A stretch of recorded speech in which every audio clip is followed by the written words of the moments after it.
And welcome back everybody to another edition of ESL Open Cup number 140 Asia. I'm of course your host Light VIP. I will later be joined by the one, the only, the AsherBro. He'll be joining me in a couple of moments. I imagine maybe the next series, and I do apologize for the delayed start to the tournament. Unfortunately, we were holding out for Nightmare versus Miyamika, and Miyamika did not show, so Nightmare got the walkover. Feels bad, man. It did mean that we missed out on a lot of series, a lot of potentially good series, but we have found ourselves mid-series here because spawning in the bottom left-hand corner of Waterfall, we have the South Korean Terran player, currently teamless. It is, no, sorry, no longer teamless, representing Team License to Kill, LTK. It is Percival. And spawning in the top right hand corner of Waterfall, we have the South Korean Terran player himself, representing Storm Gaming. He is yellow, he is GuMiho.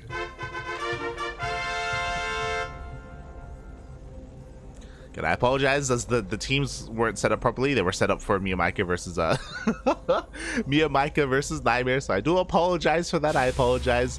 I'm just trying to quickly get things underway, and yeah, the bracket today is honestly looking really exciting. Exclamation mark B in the chat if you guys want to have a look at the bracket yourselves.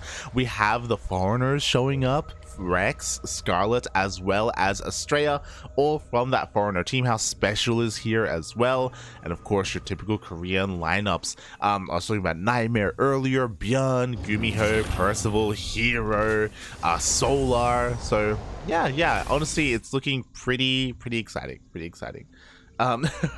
shaking my head. Oh god. So yeah, I also apologize because I am still waking up. For those who were not here last night, we were up in the morning.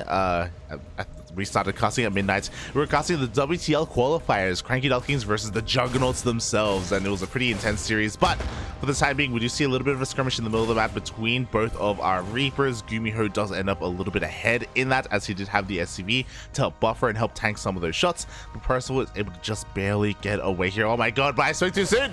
Up as he takes a couple more shots. Thankfully a secondary Reaper does rock up. Oh my god, Percival's playing with fire right now. Jesus Christ, finally does take down that SCV. Is going to be safe and sound here in his own natural base as he continues to pop out more Reapers and more of those Hellions. I do apologize as we also didn't get to cover the first game of this series. We are jumping in mid-series as I believe GuMiho is up 1-0 so far. I actually don't have confirmation on that. I'm just kind of hoping and praying that that is the case. We didn't really get confirmation from the players either. Feels bad, man, but it's okay. We'll work through it. As Percival once again tries to push himself up this ramp, but he does have a bit of a Reaper and Hellion disadvantage right now as GuMiho was banking up back at home.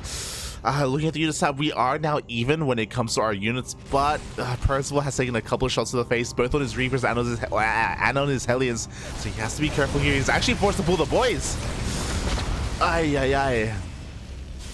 With the help of those boys and also with lining up the Hellion shots, he is able to take a better engagement. Oh my god, just chilling here on top of the ramp, is able to force GuMiho back. Again, not the biggest of deals.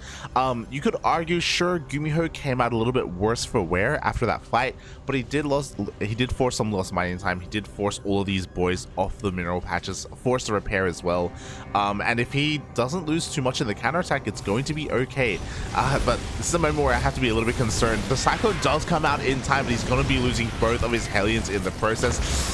Percival going to be sacrificing the rest of his army to do so, though. Gets a Marine in the end. The cost of everything else. Looking at the units up. Lock-on finally cleans up that Reaper in the end. Does feel like Percival has traded out a little bit better, but only a little bit. You can see that the only advantage is that Percival killed one Marine and an SCV. Is it the biggest of deals? Probably not, to be honest. As GuMiho is pulling a little bit of a special. I believe myself and Asher as well has spoken a little bit about this, about how Special has kind of pioneered this double starport play in TvT, where he just takes advantage of the skies. It's kind of a two-base, I believe it's supposed to be an all-in, where you push out across the map. You have the Raven advantage, you have the massive Viking advantage as well, and you just force yourself forward. And if your opponent doesn't scout this, like, it can be a really scary moment. Unfortunately for Percival, he just lost all of his Reapers. There is no way for him to scout the main base right now unless he goes for a scan or unless he sends something up into said main. He's pushing out now, but I'm really concerned about this. You know, he only has a single tank. He's got that Raven, sure, but there should be enough to defend. I mean, he can siege up outside the natural base, but oh my god, I don't believe they spotted each other. Percival is going to back off there, as there is that reactor on that second starport. We have the add-on switch as well, so 2 starports and double reactor for Vikings at a time are going to be insane. And again, this is just going to completely provide GuMiho all the air superiority he needs. He's even pushing across the map with his racks. He's, again, I don't even want to call this mech. It's kind of, it's like Sky Terran. It's absolutely disgusting, and again, it can do so much here. Meanwhile, the army of Percival has been spotted by the scouting SCV. It looks like Percival was maybe trying to deny any kind of third base. GuMiho has to be careful not to be caught out in the middle of the map, though. He doesn't have his Vikings yet. Uh oh. Has to be oh so careful. We see a scan. The scan, I think he saw the starport. No, he didn't see the starport with a scan, but he does catch the army on siege. We have the double disable already, and GuMiho is going to lose all of his tanks. Oh my god, and that's a massive win here for Percival, completely just taking the wind out of the sails of GuMiho's push. And this is dangerous because Percival has a third CC behind this. GuMiho does not. Again, it was all off of 2 bases. It was very committed. There is no racks back at home, and now GuMiho's in trouble. The tanks move on forward on siege. The auto turrets do a lot of work here, to be honest. But I don't know if it's going to be enough here, as Percival's going to continue to push on forward. I love it. He lands his Vikings. He knows he's going to have the Viking disadvantage right now. There is 1 tank on the high ground. Can Percival break this? It looks like he cannot. Oh, there is no stim. Stim is still on the horizon, a couple of seconds away. I say a couple, like 30 seconds away. So it's going to take a little bit more time for Percival to try and just rush this position. GuMiho forced to expand, forced to take a third base behind this, but it is so late in comparison. It's only just now starting. Meanwhile, Percival is landing his own third on location. So a great lead here for Percival, once again landing his own Vikings. He knows that he cannot contend with what GuMiho has in the skies. Is he on siege? No! GuMiho unsieges at the wrong time there. Percival doesn't get the tank though. He's going to try to... GuMiho does end up repositioning to be covered by the high ground tank here.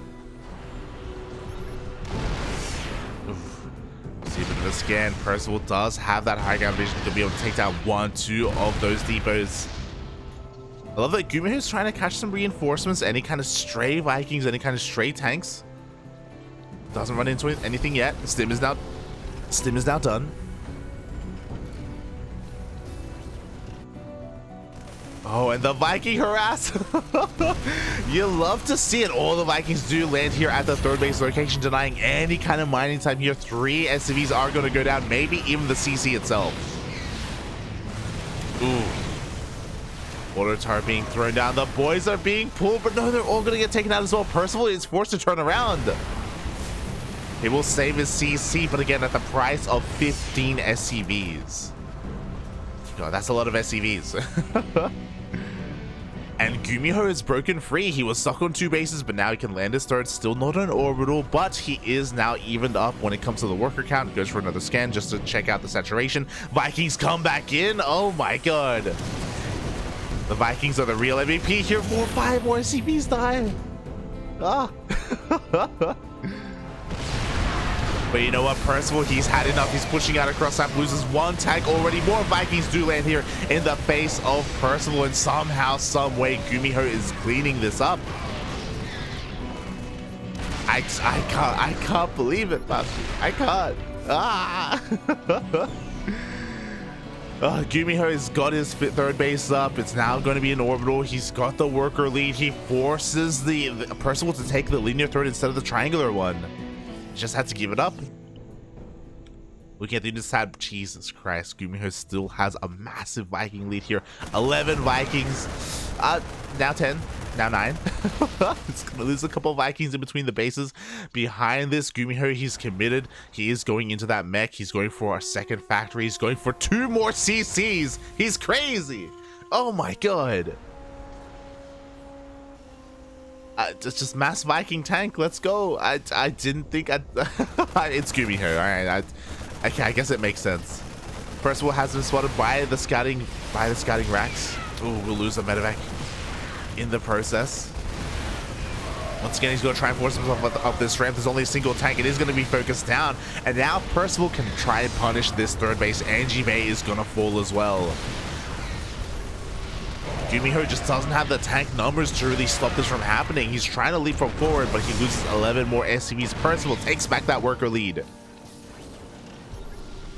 How many Vikings? We have 14 Vikings! Vikings do land. They're going to be able to focus down both of the tanks just barely, but they don't really hold a candle to the bio as they stim on forward, resetting that Viking count. Oh my god. And after all said and done, we're kind of even when it comes to the workers, but GuMiho is throwing down 2 more CCs! He double expand. He's crazy! He's got 4 orbitals in his main! Or he's about to have 4 orbitals in his main. Oh my god. I don't know what I'm watching right now. Okay. Meanwhile, we have to have a bit of a double jump head towards the natural base of GuMiho. Nothing here quite to defend it. Tanks are trying to re-siege. You see, I believe Percival barely sieged up first, but Liberators are coming out. And Liberators are going to be the massive game changer here again. GuMiho had the air superiority for so long. Liberators do just facilitate that even more.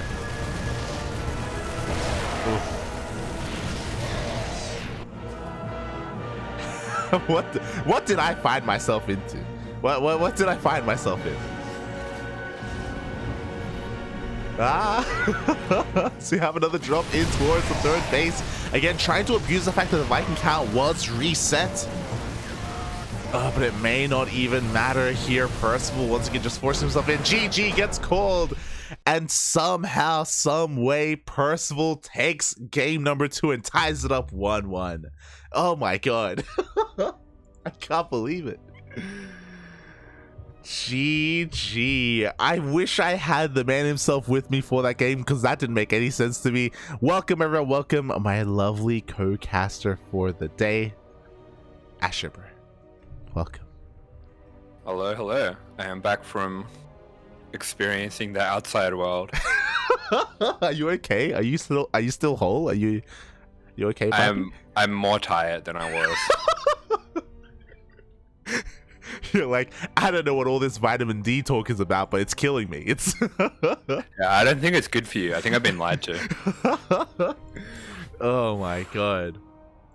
I don't know if you were watching the broadcasts for that last game, but GuMiho versus Percival got wild, mate. Got rowdy. GuMiho, he went for the 2 starport build where you go for a couple of Ravens and you go Mass Viking, but his tank push got caught in the middle of the map, so he died before he got to do any. Sorry, he lost his army before he could do anything with it. The Vikings were stuck at home. Then it was contained on 2 bases. Then he went for Mass Viking harass, and then he quadruple expanded. he had 4 CCs in his main. Like, Percival won that game? Percival won. Yeah. Wow, okay. I was kind of watching the end of it. Oh yeah, okay, now he's up. That's crazy. What a wild game. It was crazy, Bobby. It was crazy. We're tied up 1-1. We're going into the ace match. Yeah, we are going into the ace match here on Data C. And spawning in the top right hand corner, it is the Korean Terran in the yellow. Playing for Team Psystorm, it is the Gumi God himself, GuMiho. And spawning in the bottom left-hand corner of Data Under the Sea, we have the other South Korean Terran player himself representing his brand new team, Licensed to Kill, LTK. It is Percival.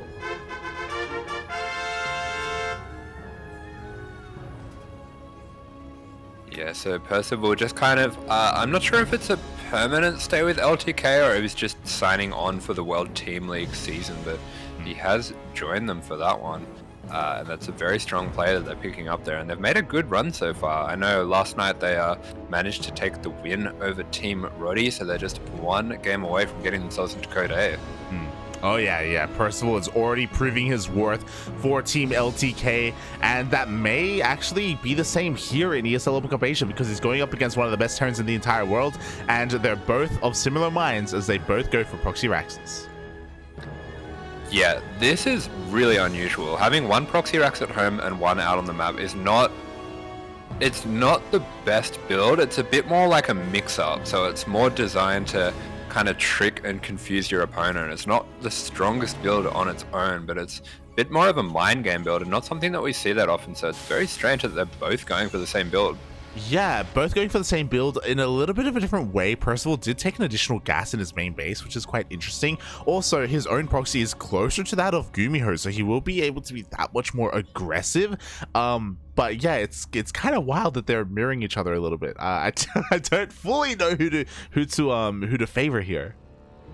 Yeah, this is very odd, but typically the way that you want to think about these 2x Reaper mirrors is whoever mines more gas usually will be in a better spot because they can make more Reapers. So I definitely favor Percival in this situation, but we'll have to see how it plays out because Percival is going for a very early factory as well. Yeah, there we go. He's going for that factory as soon as possible. Meanwhile, both armies do end up missing each other too. Oh, sorry, one Reaper. Two Reapers are going to go into the main base. Oh, sorry, natural base of GuMiho. Going to force a cancel on this CC.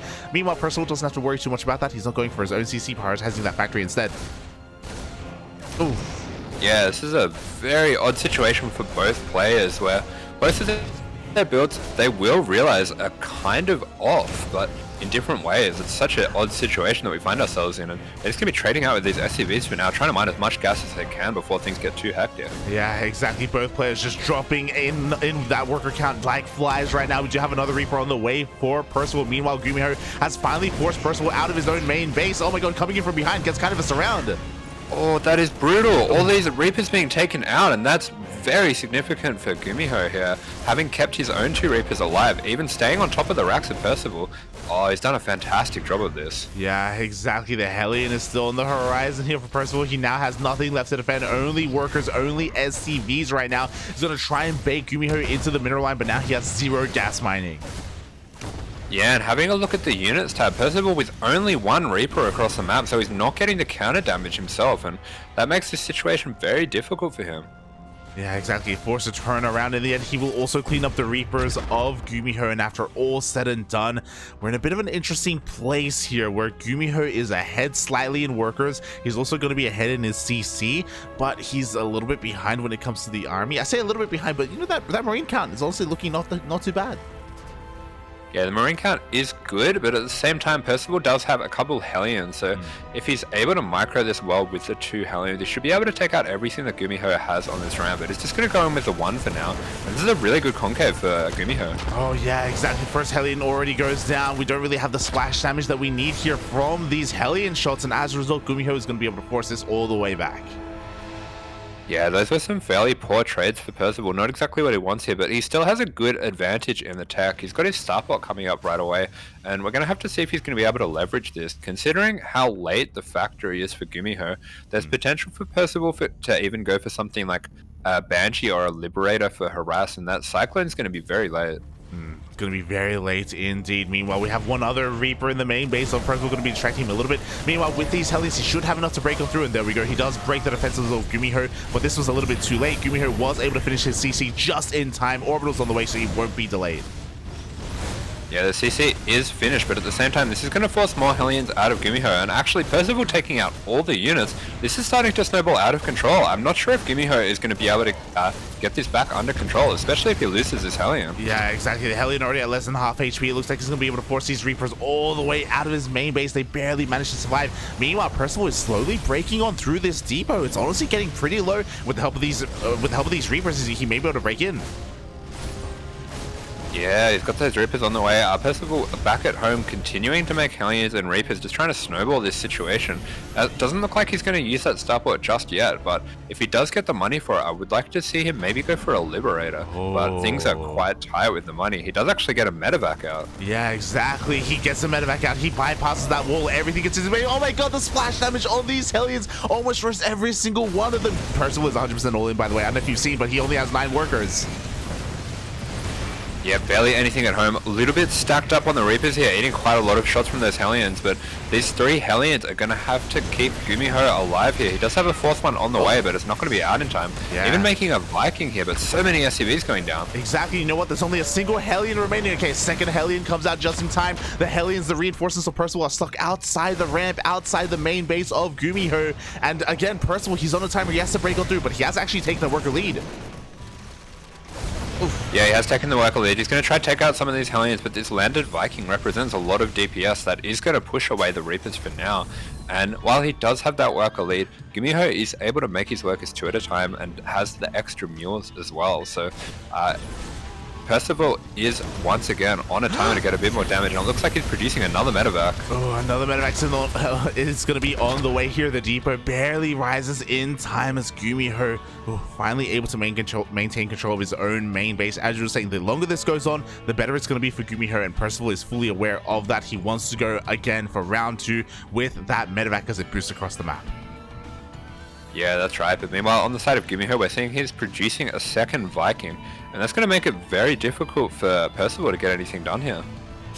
Yeah, exactly. I mean, Percival does have eyes on the Vikings, so he will be able to avoid that for the time being. Again, all he has to do is boost on in and get the Hellions into the main base, and even with the DPS of 2 Vikings, he cannot stop this.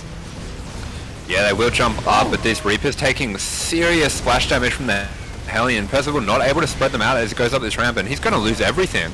Wow, that may have just cost him the game, losing all of his Reapers to, what, 2 volleys of the Hellions. It's going to be enough. Everything gets cleaned up. GuMiho has held. Yeah, GuMiho has held, and the supplies are close, but it's a little bit deceiving because he is ahead a full mining orbital, and Percival, he doesn't have any second base coming at all, so this is desperation mode for Percival. He's going to need to get some more damage done, and I just don't think he has the units to do it. He's going once again for Reapers, Hellions, and medevac, and things are just going to get worse every time he goes for this. Yeah, exactly. Oh, we even have the Vikings catching some reinforcements in the middle of the map as well. Percival, I feel like that was his one moment where he just went all in, and now as the game goes on, GuMiho has a Banshee on the way, and nothing that Percival has shoots up. Yeah, I was really hoping that Percival would be going for a Liberator or Banshee himself just to abuse that tech advantage, but now we've seen that he's been stuck on this same plan for such a long time that GuMiho is the one going for Cloak Banshee now, and it's going to be a bit of a checkmate because Percival is just continuing to make Hellions out of his factory. Yeah, exactly. As it does tick away, as it does tick down, that Banshee is going to come out, and that may just be it. That may just be GG. Percival still fighting his heart out here at the natural base, but here we go. Banshee reveals itself, and it all gets cleaned up once again. Yeah, some nice micro by Percival, but everything goes down, and he's making a Viking at home now just to be able to deal with this Banshee, but he's only going to have 1 CC worth of scans, and that's not really enough to deal with 2 Banshees, and we've seen from GuMiho as well, he's not shy to go for a 3rd one.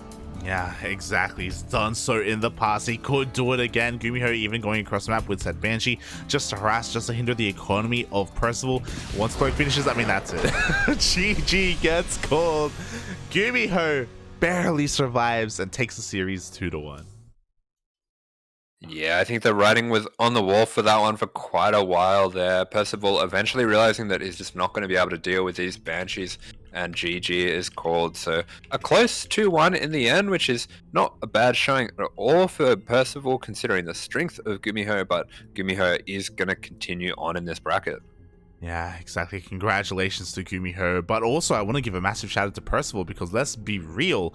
Percival, I think he almost did it. He almost pulled it off. I was so impressed with how much damage he was able to accomplish with his own units. Sure, it was kind of rough because he was losing a lot of SCVs back at home, but I do think that there's a world out there where if he didn't bunch up all of his Hellions in that second wave, where he just lost all of them completely to like a couple of Hellion shots, if he had spread them out in time, maybe he would have been able to break his opponent then and there. It was close.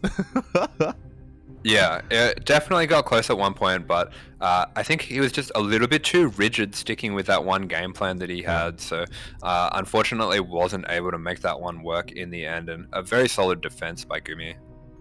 Very solid, very solid. GG, well played. GuMiho moves on to the quarterfinals where he is going to be facing another player, an American player, Australia.